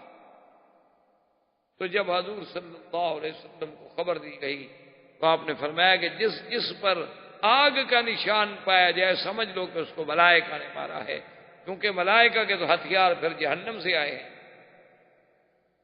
ان کو تو اتنی بڑی قوت ہے کہ وہ جس کو ماریں گے تو پھر وہاں تو علامات ہر کبھی ظاہر ہوں گی، چونکہ کافروں کے لیے تو عذاب جہنم ہے، وہ شروع ہو گیا، ابتدا ہو گئی برزخ۔ یعنی یہ پہلا غزوہ ہے، خدا کی شان دیکھیں کہ جس کو اللہ نے قرآن پاک میں اتنی تفصیل سے بیان کیا ہے، اور جیسے پچھلے دفعہ میں نے عرض کیا تھا، معلوم یہ ہوتا ہے کہ قدرت خود تخطیط کر رہی اپنے اپنے نظام کے ساتھ چلا رہی تھی کہ مسلمان یہاں سے چلیں گے، کافر یہاں سے چلیں گے، پھر وہ یہاں رکیں گے، مسلمان عدوۃ الدنیا پہ رکیں گے، عدوۃ القصویٰ پہ رکیں گے، پھر دونوں چلیں گے، پھر مائے بدر پہ رکیں گے، اور پھر خدا کی شان دیکھیں کہ جب کافر دیکھیں تو ان کو دکھایا جائے کچھ، اور مسلمان دیکھیں یقللہم فی اعین، ان کی آنکھوں میں پڑ تو اچھا 100-150 آدمی ہوگا، حالانکہ آدمی ہزار ہے، تاکہ یہ جنگ ہو جائے، یہ جہاد ہو جائے، بس روز کی بات نہ رہے، لِیَہْلِکَ مَنْ ہَلَکَ عَن بَیِّنَةٍ وَیَحْیَىٰ مَنْ حَیَّ عَن بَیِّنَةٍ، تاکہ اس کے بعد جس نے برباد ہونا ہے تو پھر وہ جان بوجھ کر برباد ہو، حق کو باطل واضح۔ اب حضور صلی اللہ علیہ وسلم نے فتح کے بعد اسارہ بدر کے بارے میں کہ جو قیدی ہیں ان کے بارے میں کیا، سیدنا عمر رضی اللہ تعالی عنہ سے جب رائے لی گئی تو سیدنا عمر نے کہا کہ یا رسول اللہ آپ حضرت علی کو حکم دیں، حضرت حمزہ کو حکم دیں، آپ مجھے حکم دیں، حضرت ابو بکر کو حکم دیں، ہم سب تلوار لے کے، ہم سب کے رشتہ دار موجود ہیں، ہر آدمی اپنے رشتہ دار کی گردن اتار، آج کفر کو ختم کر۔ حضور نے فرمایا ابو بکر تمہاری کیا رائے ہے؟ تو حضرت ابو بکر نے عرض کیا کہ یا رسول اللہ کو بہت بڑی سزا ملی، ان کا 70 سردار مارا گیا ہے، 70 آدمی ان کا قید ہے، میری رائے تو یہ ہے کہ احسان فرمائیں، ان سے کچھ فدیہ لے لیں، چلو مسلمانوں کی بھی کچھ امداد ہو جائے گی اور ان پر بھی احسان ہو جائے گا کہ چلو زندگی تو بچ گئی نا۔ حضور پاک صلی اللہ علیہ وسلم نے فرمایا عمر تمہاری رائے تو بڑی سخت ہے، لیکن بہرحال میں ابو بکر کی رائے کو قبول کرتا ہوں، اور حضور نے فرمایا کہ ہر آدمی فدیہ دے کر اپنے قیدی جو ہے وہ چھڑا۔ خدا کی شان دیکھیں کہ انہی قیدیوں میں ابو العاص زوج زینب بنت رسول اللہ صلی اللہ علیہ وسلم، حضور کے داماد ابو العاص جو تھے وہ بھی گرفتار، اور ابو العاص کو چھڑانے کے لیے بی بی زینب نے حضور صلی اللہ علیہ وسلم کی بیٹی نے اپنے زیور بھیجے،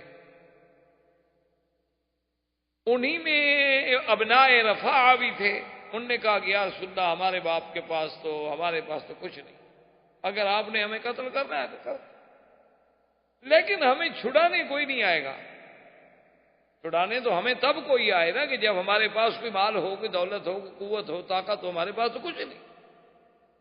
حضور نے فرمایا اچھا ان کو بغیر فدیہ لیے ہوئے چھوڑ دیا۔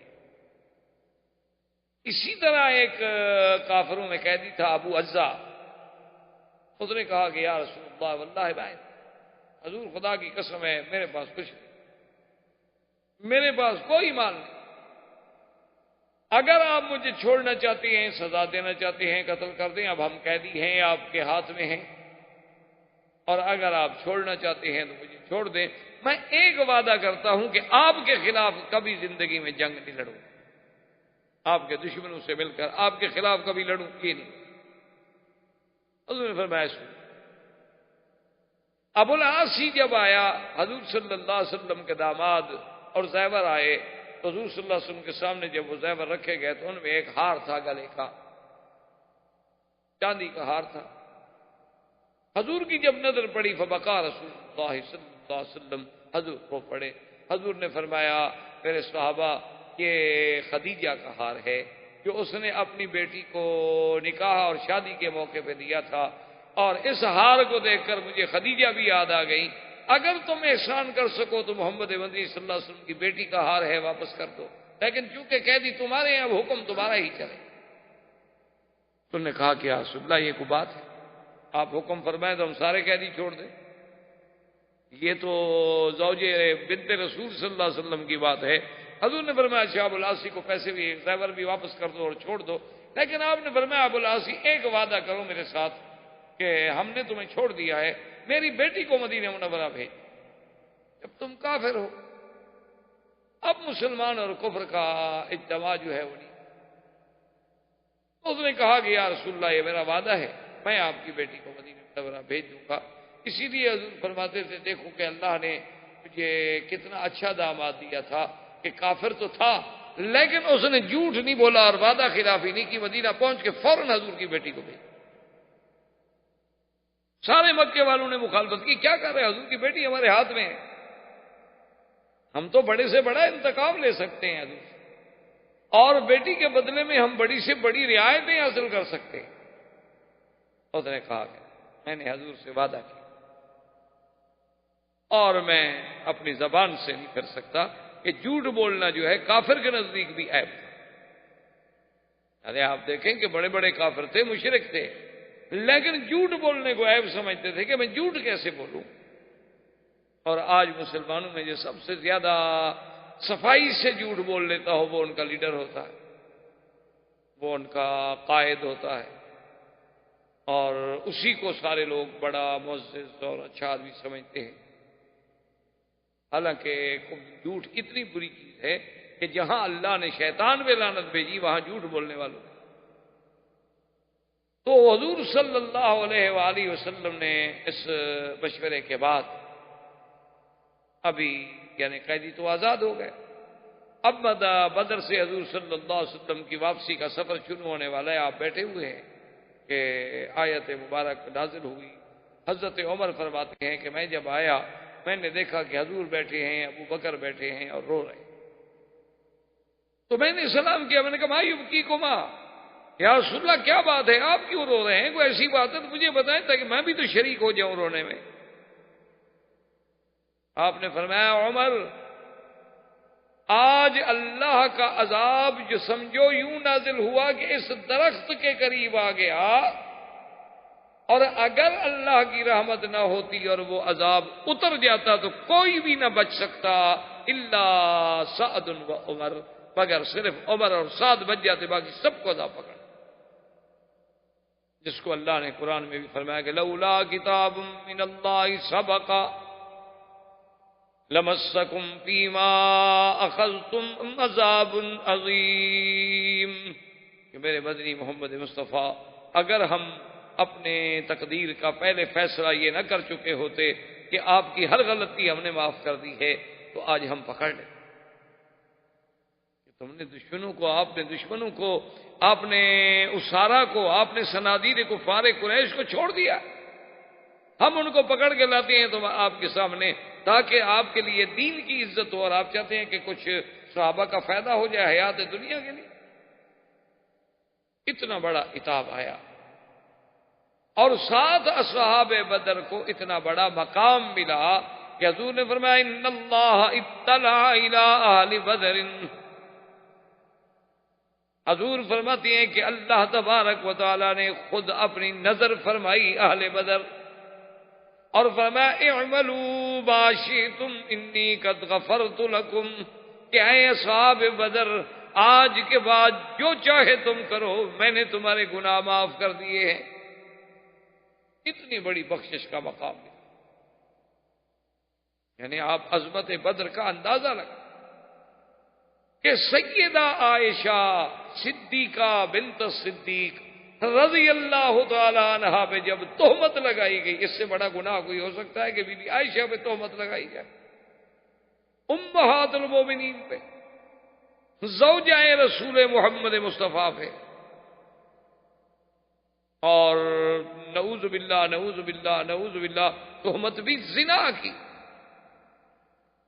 بی بی عائشہ فرماتی ہے کہ مجھے تو پتہ ہی نہیں تھا کہ کیا ہو رہا ہے مدینے میں، کیا باتیں ہو رہی ہیں، میرے علم میں بھی نہیں، اور اتنا مجھے تھوڑا تھوڑا سا فرق محسوس ہوا کہ حضور پاک کے کچھ بولنے میں، کچھ آنے جانے میں تھوڑی سی بے رخی نظر آئی، لیکن میں نے اس کو بھی حضور کی اپنی مصروفیت میں محمول کر لیا کہ آپ بڑے مصروف ہیں، اس لیے آپ کو ٹائم نہیں مل رہا میرے ساتھ بات کرنے۔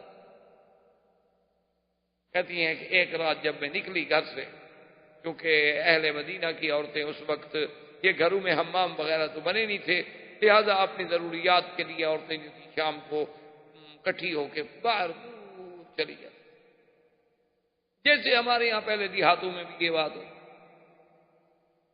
آپ کے کیونکہ آپ کی اور ہماری سب لوگوں کی ثقافت تقریباً ایک ہے، یعنی آج سے کچھ عرصہ قبل 20 سال 30 سال 25 سال پہلے دیہاتوں میں کوئی حمام، کوئی باتھ روم، کوئی اٹیچ باتھ، کوئی یہ فلش سسٹم یہ تھوڑے ہوتے تھے۔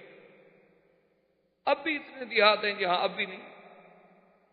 تو بی بی صاحبہ فرماتی ہیں کہ ہم جب گئے تو مستح ایک صحابی تھے حضور کے، اس کی والدہ جو ہیں وہ بھی ہمارے ساتھ تھیں اور عورتیں بھی ساتھ تھیں۔ تو جب ہم چل رہے تھے تو مستح کے پاؤں کے نیچے ان کا چادر جو تھی اوپر ڈالی ہوئی وہ پاؤں کے نیچے آئی تو وہ بیچاری گری، جھٹکا لگا، گرنے کے قریب ہوئی، تو اس کی زبان سے یہ نکلا کہ تائس مستح، اپنے بیٹے کے بارے میں اس نے کہا کہ برباد ہو جائے مستح، ہلاک ہو جائے مستح۔ بی بی عائشہ کہتی ہے میں نے کہا عجیب بات ہے، یہ کیسی ماں ہے بھئی جو اپنے بیٹے کو بد دعا دے رہی ہو؟ ماں بھی کبھی بد دعا دے سکتی؟ اللہ نے ماں کا تو دل ہی ایسا بنایا ہے کہ وہ تو سراپا دعا ہوتی، اس کی زبان سے تو اولاد کے لیے کبھی بد دعا نہیں۔ تو ابھی ایک دفعہ آپ نے کچھ عرصہ ہوا پڑھا تھا اخبار میں، ایک عجیب واقعہ ہوا کہ ایک شقی نے، ایک بدبخت انسان نے اپنی ماں کو مارا۔ شقی القلب لوگ ایسے بھی ہیں دنیا، اس نے اپنی ماں پہ حملہ کیا خنجر سے یا چھری سے یا کسی چیز سے، تو ماں بیچاری جو تھی وہ نے پورا یہ پیٹ کٹ گیا، آنتیں باہر نکل آئیں، اور اب لڑکا جب دیکھا نا اس نے خون اور ماں گری تو لڑکا ڈر کے مارے جو بھاگا، تو آگے دروازہ تھا تو دروازہ اس کے پاؤں میں اٹکا تو بچہ گر گیا، تو ماں وہاں سے چیخ پڑی کہ بیٹا تمہیں چوٹ تو نہیں لگی؟ اندازہ کریں کہ ماں کا تو یہ کردار ہے اور ہمارا کردار بھی اندازہ کریں۔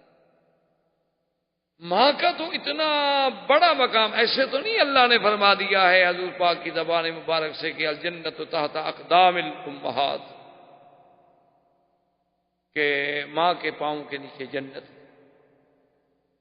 تو اب جب بی بی نے کہا کہ تائس مستح برباد ہو، ہلاک ہو، تو بی بی عائشہ فرماتی ہے میں نے کہا کیا بات ہے تم کیا کہہ رہی ہو مستح کو؟ اما تعلمین انہ من اصحاب بدر، یعنی بی بی عائشہ نے بھی پہلی بات جو کی وہ یہ تھی کہ بی بی کیا کہہ رہی ہو، تو بدری صحابی ہے، اصحاب بدر کے بارے میں بھی ایسی کوئی بات کہی جا سکتی ہے کہ خدا اس کو ہلاک کرے، خدا اس کو برباد کرے؟ تو مستح کھڑی ہو گئی، اس نے کہا عائشہ تمہیں پتہ نہیں؟ میں کہا کس بات کا؟ کہا اما تعلمین ما یقول الناس، تمہیں پتہ نہیں لوگ کیا کہہ رہے ہیں؟ میں نے کہا کیا کہہ رہے ہیں؟ تو پھر بھی مستح کی والدہ نے بتایا کہ لوگ تو یہ کہہ رہے ہیں اور میرا بیٹا مستہ جو ہے یہ بھی ان لوگوں کے ساتھ ہے جو آپ پر تہمت لگا رہے ہیں، اس لیے میں نے کہا کہ اللہ اس کو ہلاک و برباد کر۔ لیکن بی بی عائشہ نے کہا کہ ام مستہ چلو جو ہوا سو ہوا، لیکن مستہ اصحاب بدر میں سے ہے، اس کے بارے میں یعنی آپ اندازہ کریں مقام بدر۔ اسی طرح ایک حدیث مبارک میں جو صحیح حدیث پاک ہے میرے مدنی سرکار کی صلی اللہ علیہ وسلم کی، ایک دن حضور پاک نے فرمایا، اور یہ بھی واقعہ ہے بدر کے بعد قصہ، حضور صلی اللہ علیہ وسلم نے فرمایا کہ یا علی فاتوا روضۃ خاخ فإن بها زئینۃ ومعها کتاب۔ آپ نے فرمایا کہ حضرت علی فوراً دوڑو، فوراً اونٹ لو، گھوڑے لو، دستہ فوجیوں کا ساتھ لو، جلدی جاؤ، ایک مقام ہے روضہ خاخ، مدینہ منورہ اور مکے کے راستے کے درمیان میں روضہ خاخ ایک جگہ کا، وہاں پر اونٹ پہ سوار ایک عورت ہے جو جا رہی ہے اور اس کے پاس ایک خط ہے، کتاب ہے، وہ اس کو پکڑ کے لاؤ اور وہ کتاب خط برآمد کرو۔ حضرت علی فرماتے ہیں بس حضور کا حکم تھا، پھر پوچھنے کی تو دیر تھی نہیں۔ حضرت علی رضی اللہ تعالیٰ عنہ فرماتے ہیں کہ ہم دوڑے اور عین اسی روضہ خاک پہ پہنچے تو ایک عورت جاتی ہوئے ہمیں اونٹنی پہ مل گئی۔ ہم نے اس کو روک دیا کہ ٹھہرو، ٹھہر گئے، کیا بات؟ انہوں نے کہا آپ کی تلاشی لیں۔ کیا بات ہے؟ آپ نے فرمایا انما کی کتاب لأہل مکہ لا اہل مکہ تھا، آپ کے پاس خط ہے مکے والوں کے نام۔ انہوں نے کہا لیس معی کتاب، میرے پاس کوئی کتاب نہیں ہے، میں تو مکے سے آئی تھی کچھ مانگنے کے لیے، مدینے والوں سے کچھ مانگ تانگ کے کچھ چیزیں، کپڑا، کچھ کھانا، پیسہ لے کے جا رہی ہوں، اپنی غربت کی وجہ سے میرے پاس تو کوئی کتاب نہیں۔ حضرت علی نے اس کی اونٹنی کو بٹھا دیا، صحابہ کو حکم دیا کہ تلاشی لیں، سامان کی تلاشی دی گئی، سارا سامان ڈھونڈا گیا، ایک ایک چیز کو ہلا ڈالا گیا، لیکن کوئی خط نہیں۔ تو صحابہ نے کہا کہ یا علی رضی اللہ تعالیٰ نے سما کتاب، اس کے بعد تو کوئی خط نہیں۔ حضرت علی غصے میں آگے فرمایا عجیب بات کہہ رہے ہو، مجھے حضور پاک نے خبر دی ہے، اللہ کے نبی نے مجھے خبر دی ہے کہ اس کے پاس خط ہے، اور تم کہتے ہو کہ اس کے پاس خط نہیں ہے۔ اللہ کے نبی کی بات کو چھوڑ کے میں تمہیں فرمایا آپ نے کہ یا امرا واللہ لأجردنکی، مجھے خدا کی قسم ہے میں تیرے کپڑے بھی اتار دوں گا، وَإِلَّا فَخْرُجِ الْكِتَابِ، نکالو خط کدھر ہے۔ تو صحابہ کہتے ہیں کہ اس نے اپنا دوپٹہ اتارا تو بال تھے اس کے بڑے، ان بالوں کے اندر لپیٹ کے تو اس نے اپنے بالوں کا ایک سٹائل بنا لیا اور اوپر کپڑا ڈال لیا، اور وہ خط تو بالوں کے اندر ہے، وہاں کسی کا کہ وہ ہی نہیں ہو سکتا۔ اصل قصہ یہ تھا کہ یہ عورت بھی طوائف تھی، یہ عورت جو ہے یہ واقعتاً بھی طوائف تھی، یہ اصحاب رایات میں سے تھی۔ تو مدینہ منورہ میں جب آئی تو حضور نے پوچھا کہ تم یہاں کیا کر رہی ہو؟ تو اس نے کہا یا رسول اللہ قتل ذروسا مکہ، حضور مکے کے بڑے بڑے سرداروں کو تو آپ نے قتل کر دیا، آپ بھیک نہیں مانگیں گے تو کیا کریں گے؟ اب کون ہمارے گانے سنتا ہے، کون ہمیں پیسے دے گا؟ تو میں تو اب بھیک مانگنے کے لیے آئی ہوں کہ بڑے بڑے سردار تو سارے مارے گئے، تو اب ہمیں کون بلائے گا، کون ہماری مدد کرے گا؟ میں تو مدینہ منورہ اس لیے آئی ہوں کہ مجھے کوئی بھیک مل جائے۔ حضور نے فرمایا اچھا ٹھیک ہے، اگر کوئی بھیک مانگنے ہے تو اس کی مدد کرو، کوئی بات۔ یہ خط لے کے گئی، اصلیت تو پھر ہوتی ہے نا، آدمی اپنے جرم سے تو باز نہیں آتا۔ جتنا ہمدردی کریں، جتنا آپ، مسئلہ مشہور ہے نا کہ سانپ کے بچوں کو آپ دودھ پلائیں تو یہ تو نہیں کوئی انسان بن جائیں گے، رہے گا تو سانپ ہی، وہ اپنی جو مقام ہے نہیں بدل سکتا۔ تو اب جناب خط جب پکڑا گیا، خط لے کے آئے تو وہ خط لکھا تھا حاطب ابن ابی بلتع صحابی نے۔ حضور نے فرمایا حاطب ابن بلتع کو بلاؤ، حاطب ابن بلتع کو بلایا۔ حضور نے فرمایا تم نے خط لکھا ہے، تم نے میرے نبوت کا راز جو ہے وہ کافروں کو لکھا ہے، خبر دی ہے میرے پروگرام کے بارے میں۔ اس نے کہا کہ یا رسول اللہ میری عرض سن لیں، اس کے بعد جو بھی آپ سزا جاری فرمائیں میں حاضر۔ حضرت عمر جوش میں آ گئے، کھڑے ہو گئے، آپ نے فرمایا یا رسول اللہ دعنی اضرب عنق ھذا المنافق، حضور مجھے اجازت دے میں اس منافق کی گردن اتار دوں کہ میرے مدنی کا راز کفار کو لکھے مکے والوں کو. حضور نے فرمایا عمر کیا کہہ رہے ہو, کیا کہہ رہے ہو؟ کہا حضور آپ کا اس نے راز کھولا ہے, مسلمانوں کے بارے میں دشمنوں کو خبر دی ہے. اتنا بڑا مجرم نبی کے بارے میں ایسی بات کرے. حضور نے فرمایا عمر کیا کہہ رہے ہو؟ انہو من اہل بدر, یہ تو میرا بدر کا صحابی ہے اور اس کی غلطیاں تو خدا معاف کر چکا ہے, اس کا ہم کیا کریں؟ یہ تو وہ آدمی ہے جس کے بارے میں اللہ نے معافی دی. انہوں نے کہا حضور بات یہ ہے, سیدھی سی بات ہے کہ میرے بچے مکے میں ہیں اور میرا وہاں کوئی مددگار نہیں. میں نے ایک خط لکھا تھا اور میں اپنے عقیدے اپنے عقل کے مطابق یہ سمجھا تھا کہ اب اللہ کے نبی کا تو مکے والے کچھ بگاڑ سکتے نہیں, مکے والے ختم ہو گئے. اللہ نے نبی کو اتنی عزت, اتنی عظمت, اتنی طاقت, اتنی قوت دے دی ہے کہ اب مکے والے کیا کریں. تو میں اگر ان پر کوئی احسان کر دوں, ان کو خط لکھ دوں, تو شاید وہ میرے بیوی بچوں کے ساتھ کوئی بھلائی کر لیں. اس لیے یا رسول اللہ میں نے اپنی اولاد اپنے بچوں کے لیے مجبور ہو کے یہ بات کی ہے, اب میری گردن حاضر ہے. حضور نے فرمایا صدق حاتب, حاتب نے سچ کہا ہے, جاؤ آپ نے معاف کر دیا, جب تمہیں اللہ معاف کر چکا ہے تم تو اصحاب بدر سے. تو آپ اندازہ لگائیں کہ کتنا بڑا گناہ ہے, لیکن وہ بدری ہے. بی بی عائشہ جیسی ہستی عظیمہ پہ تہمت کا مسئلہ ہے, لیکن بدری ہے, معافی مل گئی. تو بدر کا مقام اتنا بڑا عظیم تھا کہ اللہ تبارک و تعالی نے ان کے حتیٰ کہ اپنا حضور نے صحابہ سے فرمایا کہ میرے اللہ کا فیصلہ ہے کہ اصحاب بدر جو ہیں وہ غیر بدرین سے افضل ہیں, یعنی باقی صحابہ سے افضل ہیں. تو جبریل نے عرض کیا کہ یا رسول اللہ, اللہ کے فرشتوں نے بھی یہی فیصلہ کیا ہے آسمانوں میں کہ جو فرشتے بدر والے دن اترے ہیں وہ باقی فرشتوں سے افضل ہیں. آسمانوں پر بھی یہی فیصلہ ہوا جو آپ نے زمین پر کیا. حضور صلی اللہ علیہ وسلم سرکار دو جہاں اب مدینہ منورہ واپس تشریف لائے. ابو سفیان کا بیٹا بھی گرفتار تھا اس جنگ بدر میں. ابو سفیان کو جب کہا گیا کہ تمہارا بیٹا گرفتار ہے اور اس کی دیت کے فدیے کے لیے پیسے بھیجو, اس نے کہا کہ نہیں, میں تو اپنے بیٹے کو فدیہ دے کے نہیں چھوڑوں. اس نے کیا کیا کہ ایک آدمی مسلمانوں کا اتفاق سے عمرے پہ آیا ہوا تو بیچارہ عمرہ کر رہا تھا. ابو سفیان نے کہا اس کو پکڑ لو. ابو سفیان نے اس کو پکڑ کے قید کر دیا اور مدینے پیغام بھیجا کہ میرا بیٹا چھڑانا ہے, چھوڑنا ہے تو یہ اپنا بندہ لے لو, ورنہ میرے بیٹے کو تم وہاں قتل کر دو, اس کو میں یہاں قتل کر دیتا ہوں. حضور نے فرمایا کہ چھوڑ دو, ابو سفیان کے بیٹے کو بھی چھوڑ دو. کیوں بیچارہ مسلمان بلا وجہ ہماری وجہ سے وہ قتل ہو جائے.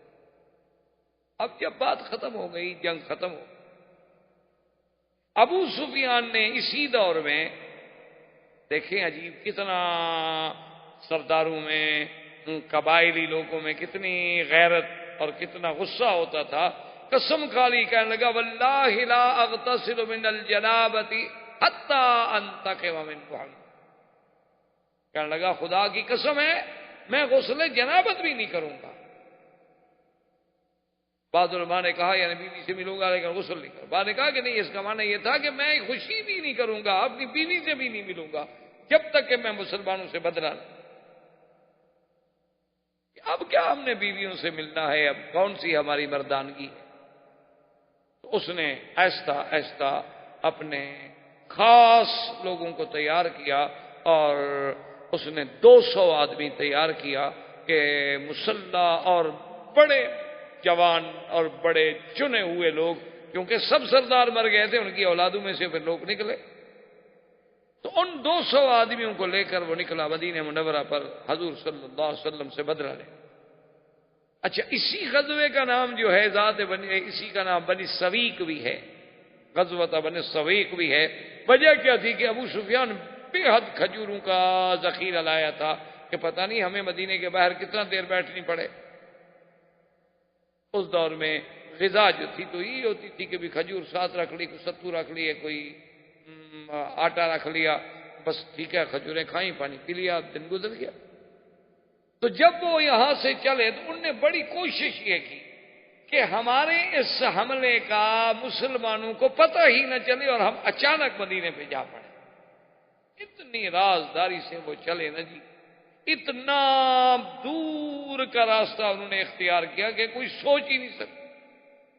لیکن جب اللہ کے نبی کا تعلق ہو تو اللہ پاک نے حضور صلی اللہ علیہ وسلم کو خبر دی کہ اس طرح ابو سفیان 200 آدمیوں کو لے کر مدینہ منورہ پر اچانک شب خون مارنا چاہتا ہے. حضور خود فوج لے کر ابو سفیان کے مقابلے پہ نکل. تو جب یہ آئے حضور صلی اللہ علیہ وسلم، اب ابو سفیان کو پتہ چلا کہ بھی حضور صلی اللہ علیہ وسلم تو مدینے سے چل پڑے ہیں فوج لے کر، تو راستے میں ایک مسلمان اس کو مل گیا، اس نے اسی کو قتل کیا اور بھاگ گیا. کہنے لگا چلو میری قسم تو پوری ہو گئی نا، مسلمانوں کو مارا تو ہے. اور پھر وہ کھجوریں جو تھیں ان کا سامان لے کے جانا بڑا مشکل تھا، وہ کھجوریں بھی پھینک. انہوں نے کہا بھی بوجھ ہے نا، اونٹ زیادہ تیز نہیں چل سکتے. تو وہ بھی، تو اسی لیے صحابہ نے پھر اس کا نام بنی سویق رکھا کہ بھی یہ تو کھجوروں والا غزوہ ہے نا، کہ بغیر لڑائی کے اللہ نے ہمیں اتنی کھجوریں عطا فرما دی کہ چلو ہم کھجوریں ہی کھائیں گے. اس وقت تو کھجور ایک بہت بڑی نعمت سمجھی جاتی. حتیٰ کہ سیدہ عائشہ صدیقہ فرماتی ہیں کہ ما شبع آل محمد من تمر قط الا بعد فتح خیبر. بی بی عائشہ فرماتی ہیں خدا کی قسم ہے محمد مدنی کے بچوں نے پیٹ بھر کے کھجوریں بھی نہیں کھائیں جب تک کہ خیبر فتح نہیں ہو گیا، کہ پیٹ بھر کے ہمیں کھجوریں بھی نہیں ملتی. اسی طرح سیدہ فرماتی ہیں کہ شہرن ثم شہرن ثم شہرن، ایک مہینہ کامل گزر جاتا تھا، 2 مہینے کامل گزر جاتے تھے، 3 مہینے کامل گزر جاتے تھے. حضور پاک کے 9 گھروں کے اندر آگ نہیں جلتی تھی. صحابہ نے پوچھا کیا مانا؟ بی بی فرماتی ہے کچھ ہوتا تو آگ جلا کے پکاتے، کیا کرتے، کیوں آگ جلاتے؟ انہوں نے پوچھا کہ امہات المومنین پھر گزر بسر کیسے ہوتی تھی؟ فرمایا تمرتن او تمرتان بما، 2 کھجور کے دانے، 1 کھجور کا دانہ اور پانی کا گھونٹ پی کے اللہ کا شکر ادا کرتے تھے. آج خیال ہے ماشاءاللہ آپ کا بازار سے سودا لیٹ ہو جائے نا تو پھر دیکھیں گھر میں آپ کیسے جاتے ہیں. یہ نہیں کہ نہ ملے، صرف لیٹ ہو جائے، لیٹ ہو جائے نا جی، کہ بھئی کو لانا تھا شام کو 4 بجے اور خامند بیچارے کو کام ہو گیا، مسکین کسی دوست کے ساتھ بیٹھ گیا، ذرا لیٹ ہو گیا. پھر جب جا کے انشاءاللہ بیگم صاحبہ تفتیش کریں گی جو پولیس آفیسر بھی نہ کر سکتے، کسی ایس پی کو بھی وہ تفتیش نہیں آتی جو عورتیں کرتی. اس کا اگلا پچھلا خاندان کا چٹھا جو کھول کے رکھ دے گی نا کہ تمہارا تو باپ دادا بھی اسی طرح بھوکے ہیں، اسی طرح تمہیں ذلیل کرنا تھا، اسی لیے لائے تھے نا مجھے یہاں مکے. مجھے پتا تھا کیا ہو گیا یہاں آ کے تم نے 2 حرف پڑھ لیے تو کیا ہو گیا، تمہارے تو پیچھے والے بھی سارے بھیک مانگتے تھے، مجھے پتا نہیں. یہ ہماری بیویاں ہیں اور یہ ازواج رسول ہیں کہ 2 کھجوریں مل رہی ہیں، اس پہ بھی شکر ہے، اس پہ بھی اللہ کا شکر ہے کہ چلو اتنی تو مل جاتی تھی نا کہ ہم کھا لیتے تھے. اسی طرح حضور صلی اللہ علیہ وسلم کے یاد رکھیں یہ عظیم واقعہ سیدہ فاطمہ الزہرا رضی اللہ تعالی عنہا کا نکاح جو ہے حضرت علی سے، وہ بھی بدر کے بعد. بی بی فاطمہ الزہرا رضی اللہ تعالی عنہا کا رشتہ بہت لوگوں نے مانگا تھا، لیکن اللہ کی تقدیر کا اور اللہ کا حکم یہ تھا کہ حضرت علی سے رشتہ ہو.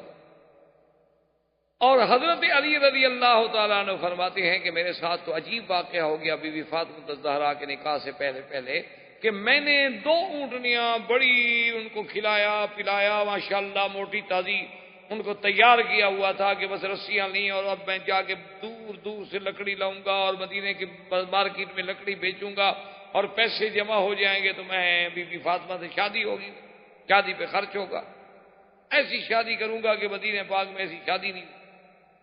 احباب کرام، اس کے بعد اب آپ اس مبارک سلسلے کی CD نمبر 18 سماعت فرمائیں.